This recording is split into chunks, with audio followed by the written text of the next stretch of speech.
So let us start with scalar and screen दिख रहा है ना? Yes sir.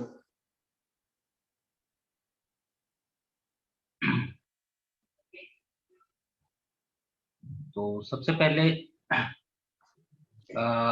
स्केलर तो आपको पता ही, जो स्केलर मीन्स जिसमें सिर्फ मैग्नीट्यूड होता है। ओनली मैग्नीट्यूड है ना, हम्म। Only magnitude.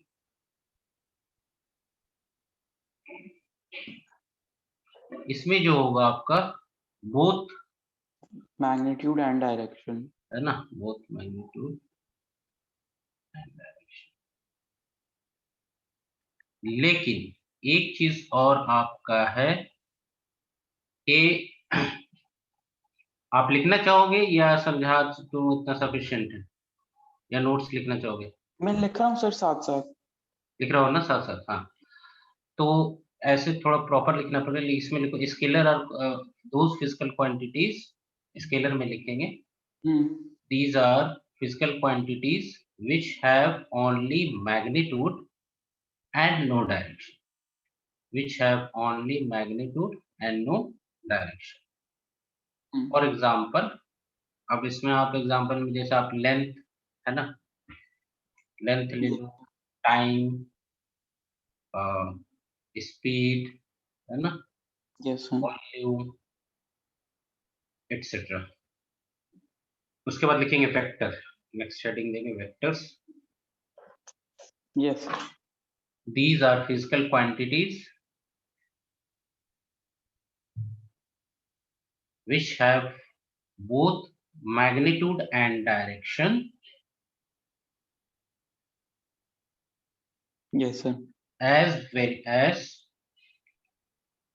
follow the triangular law of vector addition, okay. as well as follow the triangular law of vector addition। तो triangular law of vector addition वैसे हम लोग बाद में पढ़ेंगे, लेकिन फॉर द टाइम से ये चीज पता होनी चाहिए कि सिर्फ मैग्नीट्यूड एंड डायरेक्शन वेक्टर को आइडेंटिफाई नहीं करता। For example current have both magnitude and direction, but it is a scalar quantity. तो इसका रीजन ये है कि triangular law of vector addition को ये फॉलो नहीं करता। तो triangular law of vector addition को भी, ट्रायंगुलर लॉ हो या पैरेललोग्राम लॉ हो, ये दोनों लॉ ऑफ वेक्टर एडिशन को फॉलो करना जरूरी। तो फिर वेक्टर में लिखेंगे for example velocity, comma displacement, comma momentum, comma torque etcetera. ठीक है। नोटेशंस वेक्टर में ही लिखेंगे नोटेशन। यस। तो वेक्टर की जो नोटेशन होती है उसमें आपका जनरली मान लिया कोई क्वांटिटी ए वेक्टर क्वांटिटी है, तो जनरली हम लोग एरो यूज करते हैं। कई बार इस तरह से भी लिखा जाता है और कई बार ऐसे भी लिखा जाता है, और कई बार बोल्ड भी बना है।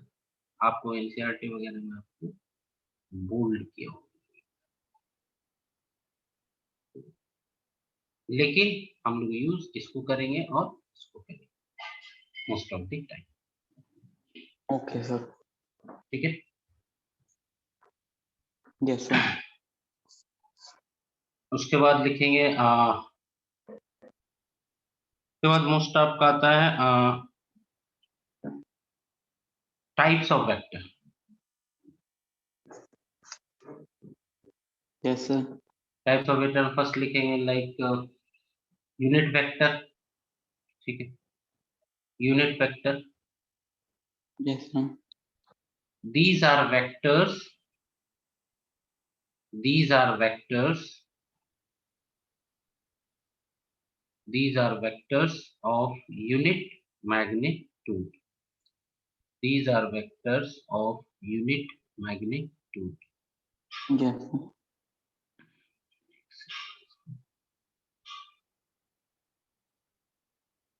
Okay sir. नेक्स्ट शीट में कैसे जाते हैं, कहाँ है इसका?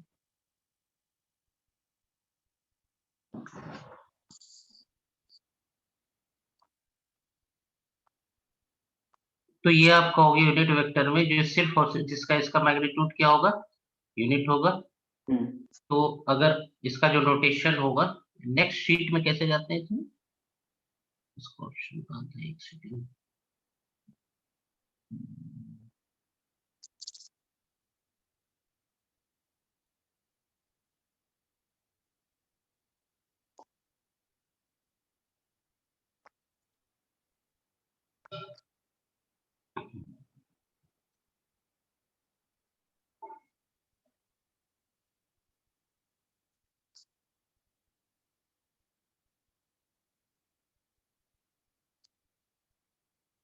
चलो फॉर द टाइम भी यहाँ पे लिख देता हूँ, तब तक मैं देख, ठीक है। तो यूनिट वेक्टर में आपका क्या है, यूनिट वेक्टर का जनरली हम लोग नोटेशन क्या यूज करेंगे, जैसे कोई इस तरह से जनरली हम लोग यूज करते हैं। तो इसका मैग्नीट्यूड क्या होता है, यूनिटी, मैग्नीट्यूड आपका क्या होगा, यूनिटी होगा। और अगर ए यूनिट वेक्टर को, किसी वेक्टर को अगर बाकी हम लोग तो आगे देखेंगे इसका मैग्नीट्यूड वगैरह कैसे डिफाइन करते हैं, लेकिन फॉर द टाइम बिंग ये देखेंगे, अगर ए यूनिट वेक्टर है तो इसका, अगर इसको आपको इसको रिप्रेजेंट करना है तो आप कैसे करोगे, इस vector A divided by it's modulus. Modulus, ठीक है। मॉडुलस कैसे निकालेंगे वो हम लोग अभी आगे देखेंगे। तो कोई वेक्टर का अगर यूनिट वेक्टर निकालना हो तो आप उस वेक्टर के को उसके मैग्नीट्यूड से डिवाइड करो, ठीक है। सेकेंड थिंग, अगर यूनिट किसी वेक्टर के अलोंग आपको वेक्टर फाइंड आउट करना है, जैसे मान लिया कि एक यूनिट वेक्टर के अलोंग वेक्टर फाइंड आउट करना है, तो आप क्या करते हो, उसके मैग्नीट्यूड से मल्टीप्लाई कर देते हो। जैसे आपको मान लिया वेक्टर चाहिए 5 यूनिट का जो कि ए के अलोंग, आपको ए के अलोंग एक वेक्टर चाहिए जो क्या है 5 यूनिट का है। तो आप क्या करोगे, इसमें 5 इंटू ए यूनिट वेक्टर से मल्टीप्लाई करो।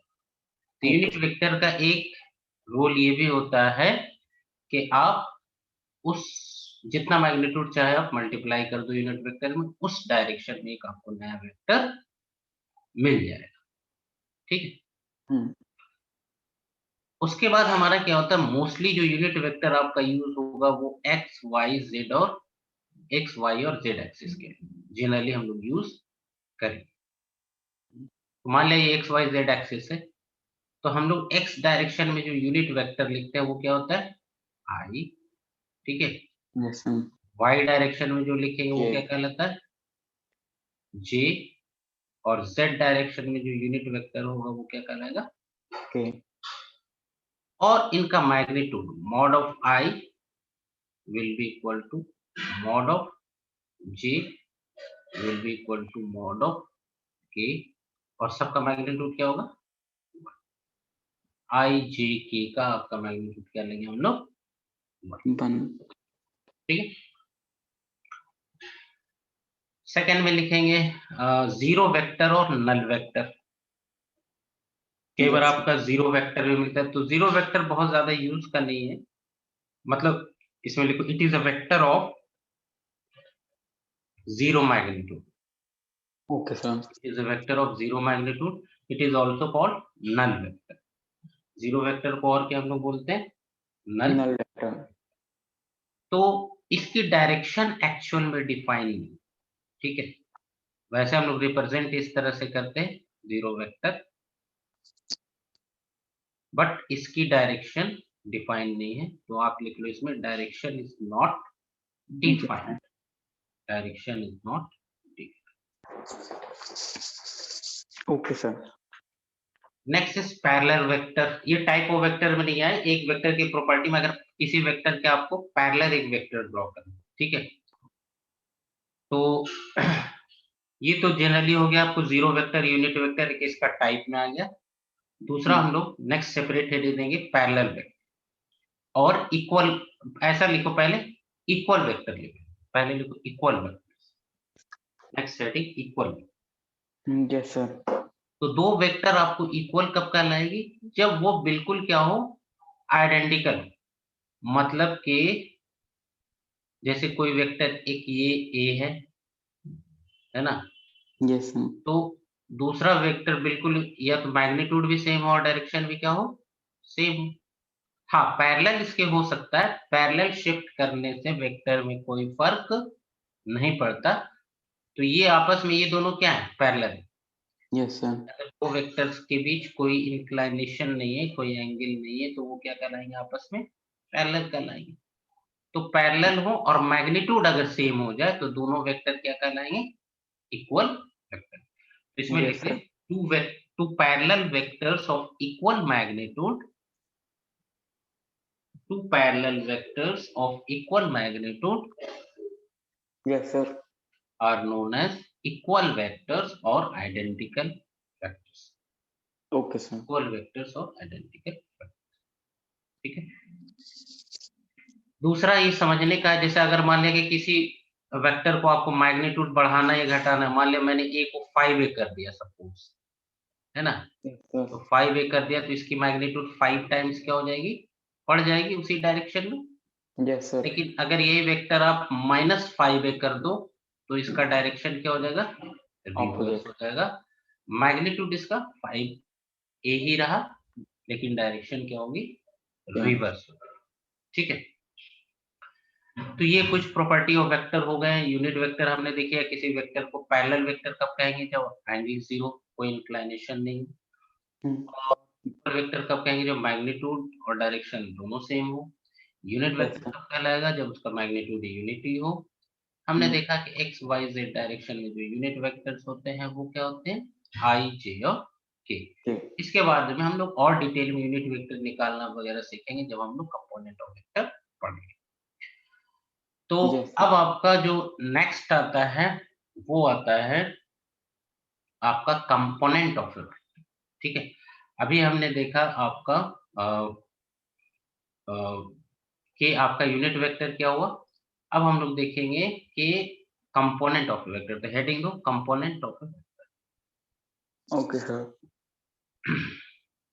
तो इसको पहले समझ लेंगे। मान लिया कि आपका दो वेक्टर ए और बी, ठीक है। एक यस वेक्टर सर। आपने ए ऐसे लिया और दूसरा वेक्टर इसका क्या है? बी। और यस सर। दोनों के बीच मान लिया एंगल क्या है? थीटा। ठीक है। Yes sir. तो सीधा सीधी क्या होता है कि अगर इस वेक्टर का आपका इसके लॉन्ग कंपोनेंट निकालना हो, ठीक है, तो आप क्या करोगे? जो इसके मैग्नीट्यूड से, ये इसका मैग्नीट्यूड बी है, इसको मॉड को इस तरह से रिप्रेजेंट करते हैं। इसके मैग्नीट्यूड से और जो एंगल है उसके कॉस से आप क्या कर दोगे? मल्टीप्लाई कर। मतलब component of b along a, अगर ऐसे देखा जाए, कंपोनेंट ऑफ, आप लिख लो component of b along a is hmm. ये mod of b into cos b cos theta. और इसको आप ऐसे भी लिख सकते हो, अगर किसी वेक्टर का आप मॉड लेते हो तो उस पर से एरो हट जाता है और ये लिखाएगा बी कॉस थीटा। यस तो सर। कोई भी वेक्टर पे मैग्नीट्यूड को आप इस तरह से अगर आप मॉड ऐसे दिखा रहे हो तो you can write this is equal to a, और बी है तो आप दिखा सकते हो it is equal to b. ठीक है। Yes sir. तो ये एक तरीका हो गया कि component of a vector. Yes sir. अब हम लोग देखेंगे जो मोस्ट इंपॉर्टेंट थिंग है, समेशन ऑफ टू वेक्टर्स। ठीक है। Summation of two vectors.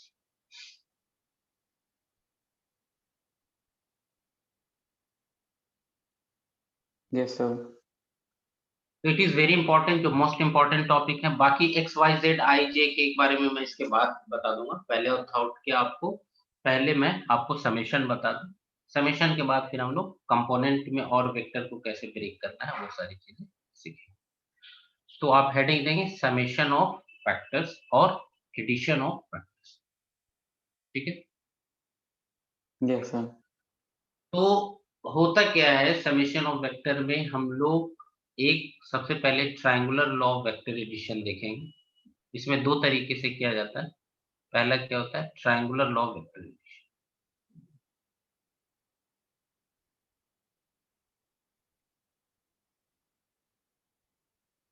triangular law of Vector addition. इसमें क्या होता है, देखो वेक्टर में आप किसी वेक्टर को एरो के थ्रू रिप्रेजेंट करते हो, वैसे भी ऊपर भी एरो। तो ये जो लेफ्ट मोस्ट पोर्शन है, left most portion that is called tail, और जो ये वाला पोर्शन होता है उसको क्या कहते हैं, हेड। ठीक है, Yes, sir. ये वाला पोर्शन आपको हो गया tail, this Yes, is sir. Called tail, और ये क्या हो गया आपका, हेड हो गया। तो triangular vector addition, triangular law क्या कहता है कि आपको मान लिया कि दो वेक्टर इस तरह से हैं, एक वेक्टर ये, एक वेक्टर आपका ए है और दूसरा वेक्टर बी। ठीक है, तो अगर इनका आपको समेशन निकालना है तो आप क्या करो कि पहले तो इसको पैरेलल बी को शिफ्ट करो। किसी वेक्टर को आप पैरेलल शिफ्ट करते हो तो कोई फर्क नहीं पड़ता। वो जैसे बी है यहाँ पर भी क्या रहेगा, बी रहेगा। तो इसके ए के टेल को बी के हेड से मिला। Yes, sir. आप क्या करो, ए के टेल को बी के हेड से मिला दोगे तो ये जो वेक्टर बनेगा, जो आपका अलोंग दी क्या डायगोनल भी कह सकते हैं आप, है ना, मतलब अगर वो उस तरह से हो, कहने का मतलब है कि परपेंडिकुलर हो आपस में ए और बी, और वैसे भी तो ये जो आप तो हाइपोटेनस बन जाएगा उस केस में। तो एक मान लिया कि ए पॉइंट ए है और ये बी है और ये सी है, तो ए टू सी जो लाइन ज्वाइन कर लेगी दैट विल रिप्रेजेंट समेशन, और रिजल्टेंट भी इसको करता है। Yes, तो ये आर इक्वल टू क्या हो जाएगा आपका, ए प्लस सिंपली। Yes, sir. तो मेन आपको हमेशा ध्यान ये रखना है कि आप इसके टेल से मिला रहे और फाइनल जो बी वाला वेक्टर है उसके हेड से मिला रहे। Yes, sir. यहाँ पे आप ये चीज आपको ध्यान रखना, टेल टू हेड, ये चीज काफी इंपॉर्टेंट है कि आपको जब भी समेशन लोगे तो इसका टेल और इसका हेड को इस तरह से ज्वाइन करें। ठीक है सर। तो अब मान लिया कि दोनों के बीच आपका एंगल दिया हुआ है थीटा, सपोज ये एंगल थीटा है यस सर। ए और बी के बीच, तो हमें क्या करना है, इसका समेशन निकालना। तो इसका तरीका ये होगा कि आपने इस तरह से पैरेलल शिफ्ट कर दिया, इसी को हम फ्रेश डायग्राम ड्रॉ कर लेंगे। Yes sir.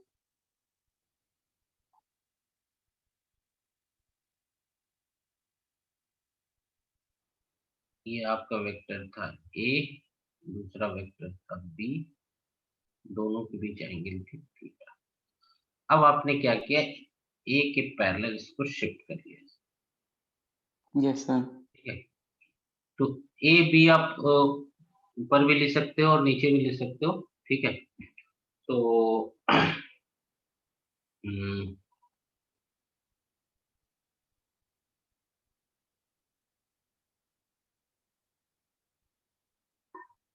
जनरली वैसे लिया जाता है, इसलिए मैं उसको ए ले लेता हूँ। जनरली ये जो नोटेशन यूज होता है ऊपर वाले को ए ही लिया जाता है, तो तुम्हें भी आसानी रहेगी। ए, इसको मैं मान लेता हूँ। Okay sir.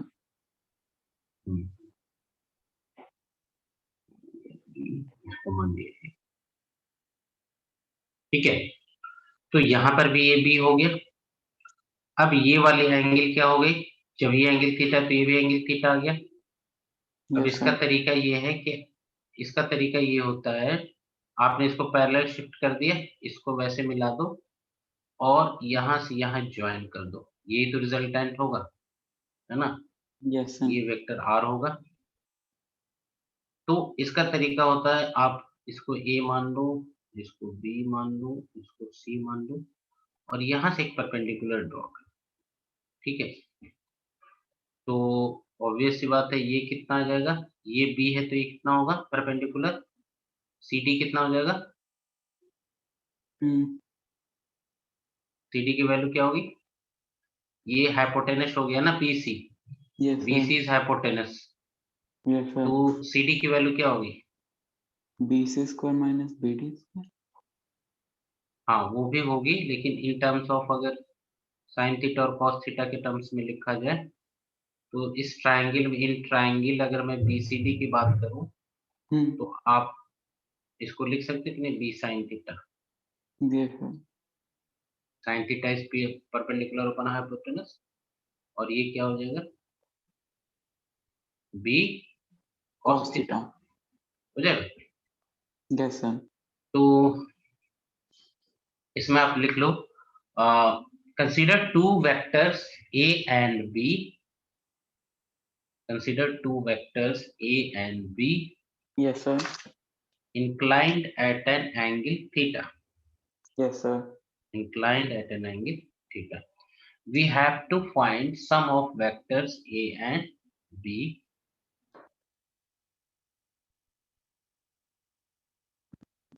Yes, sir. To find the summation, let us produce B. Let us produce B. ऐसे लिखो, let us produce AB to AD.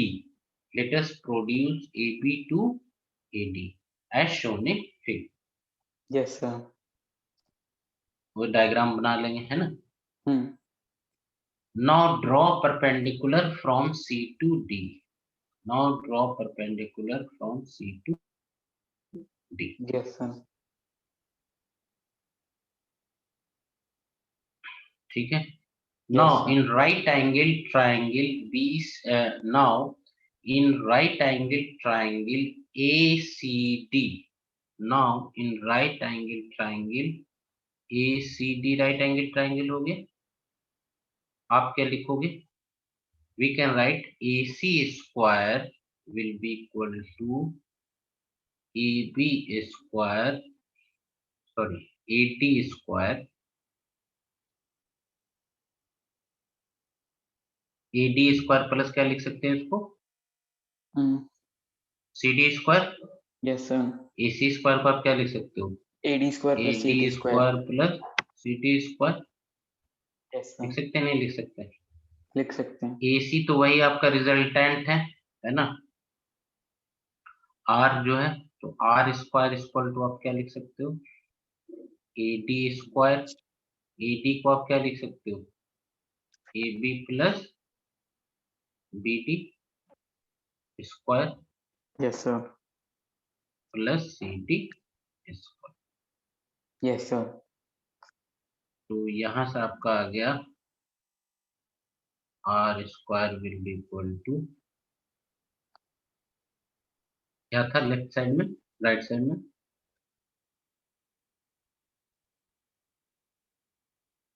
ये था आपका AB प्लस BD का स्क्वायर प्लस CD स्क्वायर।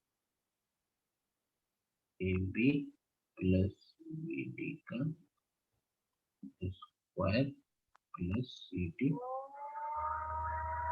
अब आप देखो, AB को आप क्या लिख सकते हो? AB तो A ही है आपका। Yes, sir. AB is A। BD कितना है? BD is B cos theta. Yes, sir.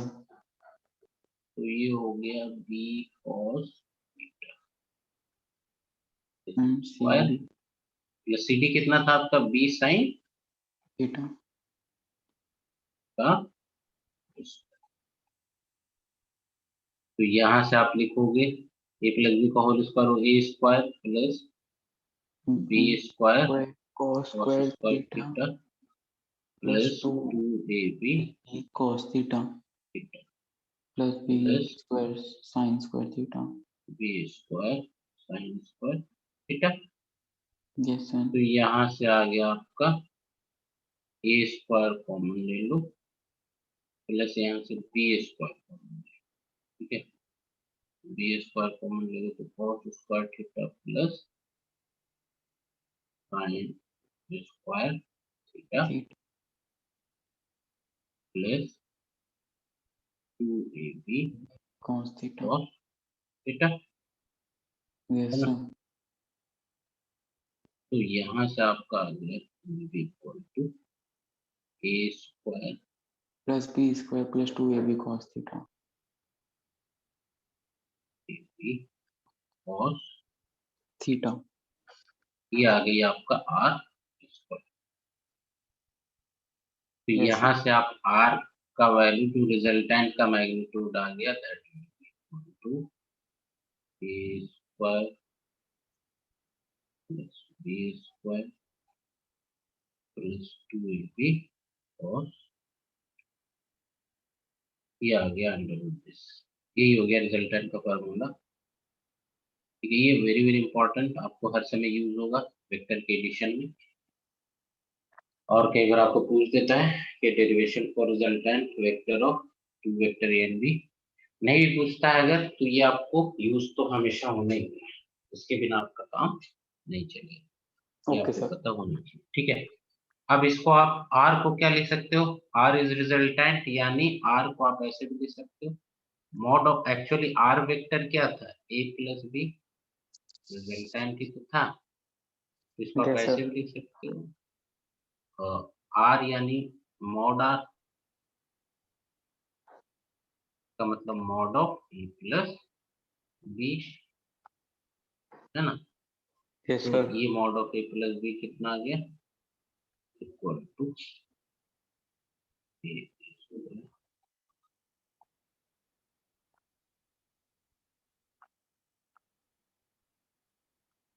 where theta is the angle between a and b। B. अगर कई बार आपसे पूछता है कि रिजल्टेंट वेक्टर जो है वो ए के साथ कितना एंगल बना रहा है, मान लीजिए ये एंगल फाई है जो कि रिजल्टेंट वेक्टर ए के साथ बना है ना, यस सर। तो रिजल्टेंट की डायरेक्शन हमें फाइंड आउट करनी है। तो हम लिख सकते हैं from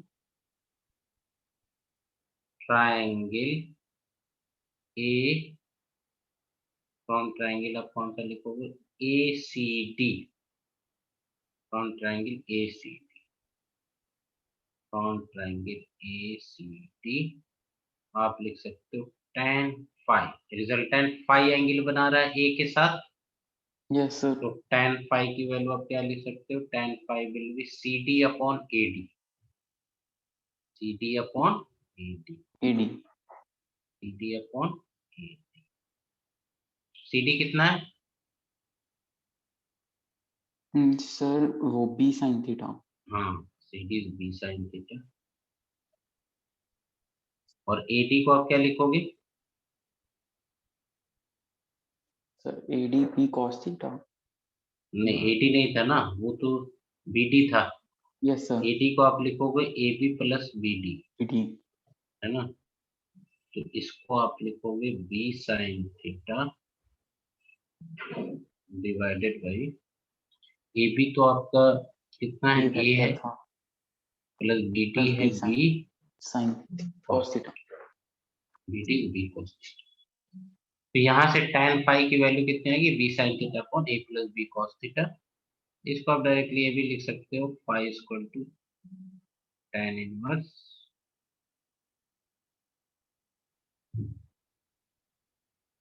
B sine theta upon A plus B cos. ठीक है, ओके ये सर। हो गया रिजल्टेंट का डायरेक्शन, वो कितना डायरेक्शन बना रहा है, मतलब कितना एंगल, डायरेक्शन मतलब ए के साथ कितने एंगल पे। कुछ इसमें हम लोग स्पेशल केसेस देखेंगे, स्पेशल केसेस।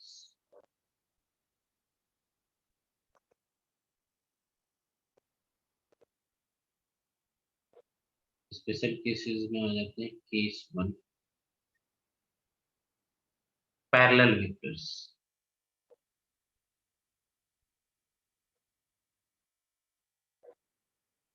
ठीक है, पैरेलल वेक्टर मतलब मान लिया कि दो वेक्टर ए और बी आपस में क्या है, पैरेलल। यस तो इस केस में थीटा की वैल्यू क्या आ जाएगी, 0 डिग्री। तो यस मॉड सर। ऑफ अगर आपको ए प्लस बी निकालना है तो आप फॉर्मूला वही लगाओगे, A square plus B square plus 2ab cos 0 कितना हो जाएगा, वन cos 0 डिग्री, थीटा की वैल्यू वन। कितना है? वन। हाँ cos 0 is 1,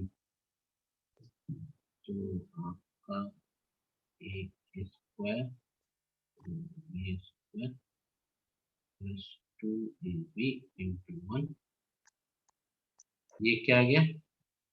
a under plus root b A का whole square square. Yes sir. बिल्कुल। तो अगर ए दोनों प्लस बी। वेक्टर पैरेलल हो तो mod of a plus B equal to a plus B, आप डायरेक्टली ऐड कर दो, कुछ करने की जरूरत नहीं। ठीक है, ओके सर। मान लिया परपेंडिकुलर आ गए, case 2 if a is perpendicular to b, a is perpendicular to b, इस केस में क्या है, मान लिया इस तरह से एक वेक्टर b ऐसे, a इस तरह से, एंगल इज 90 डिग्री, तो in that case theta will be equal to 90 degree ना। आप ऐसे भी विजुअलाइज कर सकते हो, एक वेक्टर a है और दूसरा वेक्टर इज लाइक दिस, तो रिजल्टेंट तो यही होगा हाइपोटेनस के बराबर, है ना। तो इस केस में आपका क्या हो गया, a प्लस बी का मॉड अगर निकालोगे आप, mod of a plus B, तो सेम आ जाएगा इसमें, cos 90 कितना होगा, cos 90 sir zero not defined. Not define क्यों होगा? एक सेकंड सर।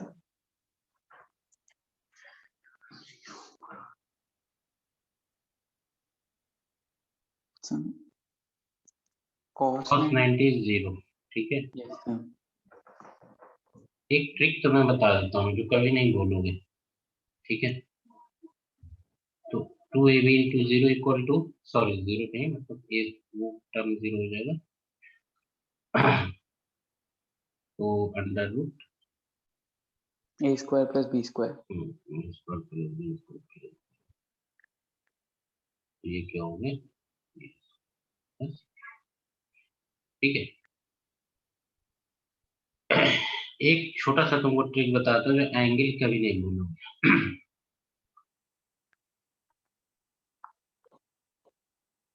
देखो ये इससे हट के है ना, उससे नहीं, वो तो अपना अलग है, इसमें नोट अलग से नोट में लिख सकते। मान लिया एंगल थीटा है और ये क्या होता है, ये हाइपोटेनस होता है, ये परपेंडिकुलर होता है और ये बेस होता है। बेस होते हैं। अब मान लिया थीटा की वैल्यू हो गई 0, यस सर। थीटा की वैल्यू जब 0 होगा तो एच कहाँ पे आ जाएगा, इधर आ जाएगा, बेस पर कोई बेस पर आ जाएगा। बेस पे आ जाएगा। तो आप क्या कर सकते हो, बी इक्वल टू एच कह सकते हो इस केस में, पूरा बेस पे आ गया हाइपोटेनस, यस सर। और पी की वैल्यू आप क्या कर सकते हो, 0 पी। Yes sir. तो cos cos 0 आप क्या लिखोगे, बी अपॉन एच ही तो लिखोगे। Yes sir. तो जब बी इक्वल टू एच आ गया तो 1 नहीं होगा, यस सर। है ना। और साइन अगर 0 की बात की जाए तो P upon H, yes sir. यहाँ पे पी तो 0 ही हो गया, 0 अपॉन एच क्या हो गई, 0। उसी ओके तरह सर। से अगर थीटा 90 डिग्री हुई तो मतलब ऐसे हो जाएगा, एक वेक्टर, मतलब थीटा अगर 90 है तो ये P है, ये यस B सर। है और ये H है, तो इस केस में आप क्या लिख सकते हो, P equal to H, yes sir. है ना। तो अगर मैं cos 90 डिग्री की बात, तो cos 90 आप क्या लिखोगे, B by H, yes sir. और H तो अब परपेंडिकुलर हो गया तो इन्फिनिटी तक जा रहा नहीं जा रहा, ये तो पैरेलल हो गया ना, इन्फिनिटी तक चला जाएगा, यस सर। तो यहाँ पे B बाई इन्फिनिटी तो 0 आ जाएगा, तो नहीं आ जाएगा, किसी भी चीज में इन्फिनिटी से डिवाइड करोगे तो क्या आएगा, जीरो। 0। और अगर साइन 90 की बात करें,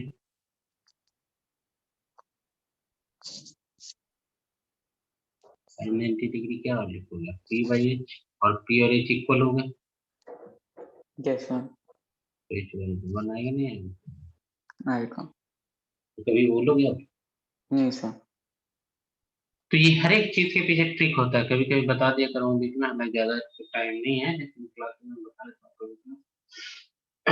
तो ये है। तो आपने देख लिया समेशन ऑफ फैक्टर, है ना? Yes sir. आपने देख लिया R equal to sum of mod of A plus B equal to A square plus B square plus under root 2ab cos theta. वो आपको पैरेलल में भी देख लिया, परपेंडिकुलर में देख लिया। इसी तरह से इसी को कंटिन्यू करने के लिए अगर आपको a माइनस बी निकालना, यस सर। सिमिलरली आपको निकालना है a माइनस बी। तो कुछ नहीं करोगे, सारा आपका सेम रहेगा, बस बीच में आ yes sir. A square B square minus 2ab। Clear? Yes sir. ऐसा नहीं कि इसमें A square minus B square होगा, नहीं, वो सब कुछ सेम रहेगा। अब इसको ए माइनस बी को अगर ऐसे नहीं याद रहता तो आप ऐसे भी लिख सकते हो। कई बार होता है ना कंफ्यूजन कि माइनस, तो ए माइनस बी आना चाहिए था, ए स्क्वायर माइनस बी स्क्वायर। आप इसको यस सर। ऐसे भी लिख सकते नहीं लिख सकते। आप इसी को फॉर्मूले में रख दो, फॉर्मूले में रखो तो A square plus minus B का square yes sir. Plus 2a, B के जगह माइनस बी।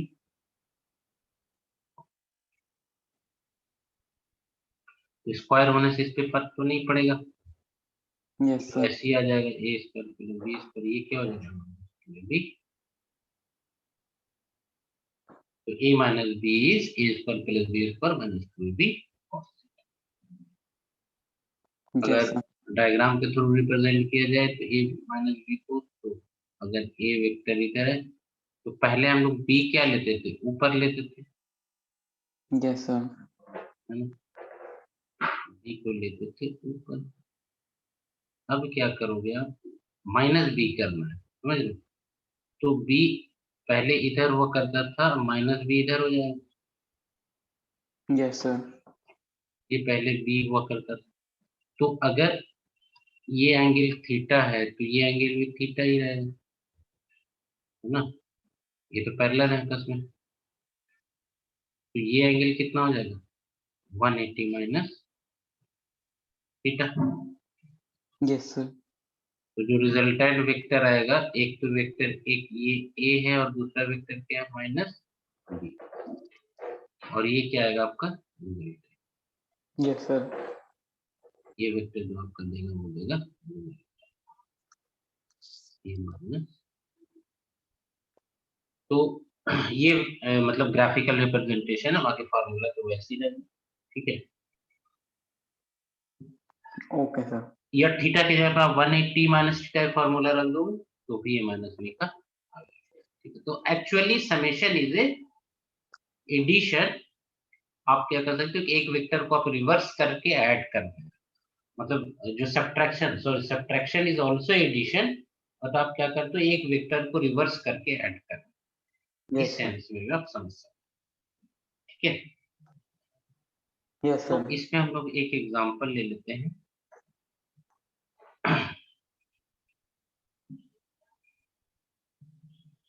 एग्जांपल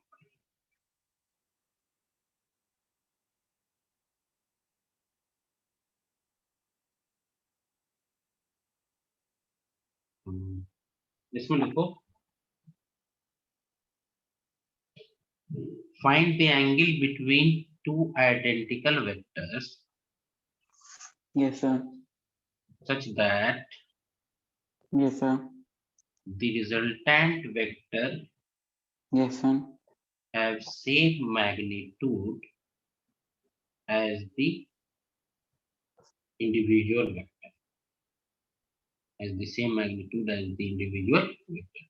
मतलब रिजल्टेंट हमको वो एंगल फाइंड आउट करना है जिसके लिए रिजल्टेंट का मैग्नीट्यूड इंडिविजुअल मैग्नीट्यूड के बराबर है, और दोनों वेक्टर कैसे आइडेंटिकल वेक्टर। तो इसके लिए क्या करेंगे, ए प्लस बी का फॉर्मूला लिखोगे, A plus B sum equal to A square B square plus 2ab cos theta. A equal to क्या दिया है B, A equal to Yes, sir. B, और मॉड भी चाहो तो आप लिख सकते हो, mod A equal to mod B equal to हमने मान लिया ए। Yes, sir. तो आर की वैल्यू लिख सकते हो आप resultant equal to A square plus B के जगह पर ए ही हो जाएगा plus 2a square cos theta. Yes, sir. और क्वेश्चन में कह रहा है resultant is also equal to single vector. Yes, sir. तो यहाँ से आप क्या करो, स्क्वायर कर दोगे अगर, तो A square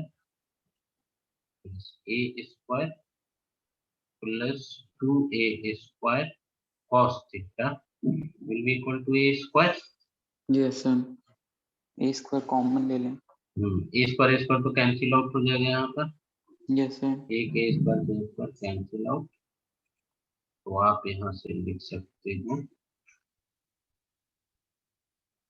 A square plus 2a square cos theta will be equal to 0। Yes, sir. यहाँ से अब आप गलती ये ना कर देना कि ए स्क्वायर वैसे कॉमन भी ले सकते हो, ठीक है, इसमें कोई दिक्कत नहीं। यहाँ पर आप क्या करो 2a square cos theta equal to minus A square लिख सकते हो, ठीक है। तो यहाँ से cos थीटा क्या आ जाएगा माइनस हाफ, Yes, sir. और ये किसके बराबर होता है cos 120 माइनस हाफ होता है, ठीक है। Okay. तो यहाँ पर थीटा की वैल्यू क्या होगी 120। Yes, sir.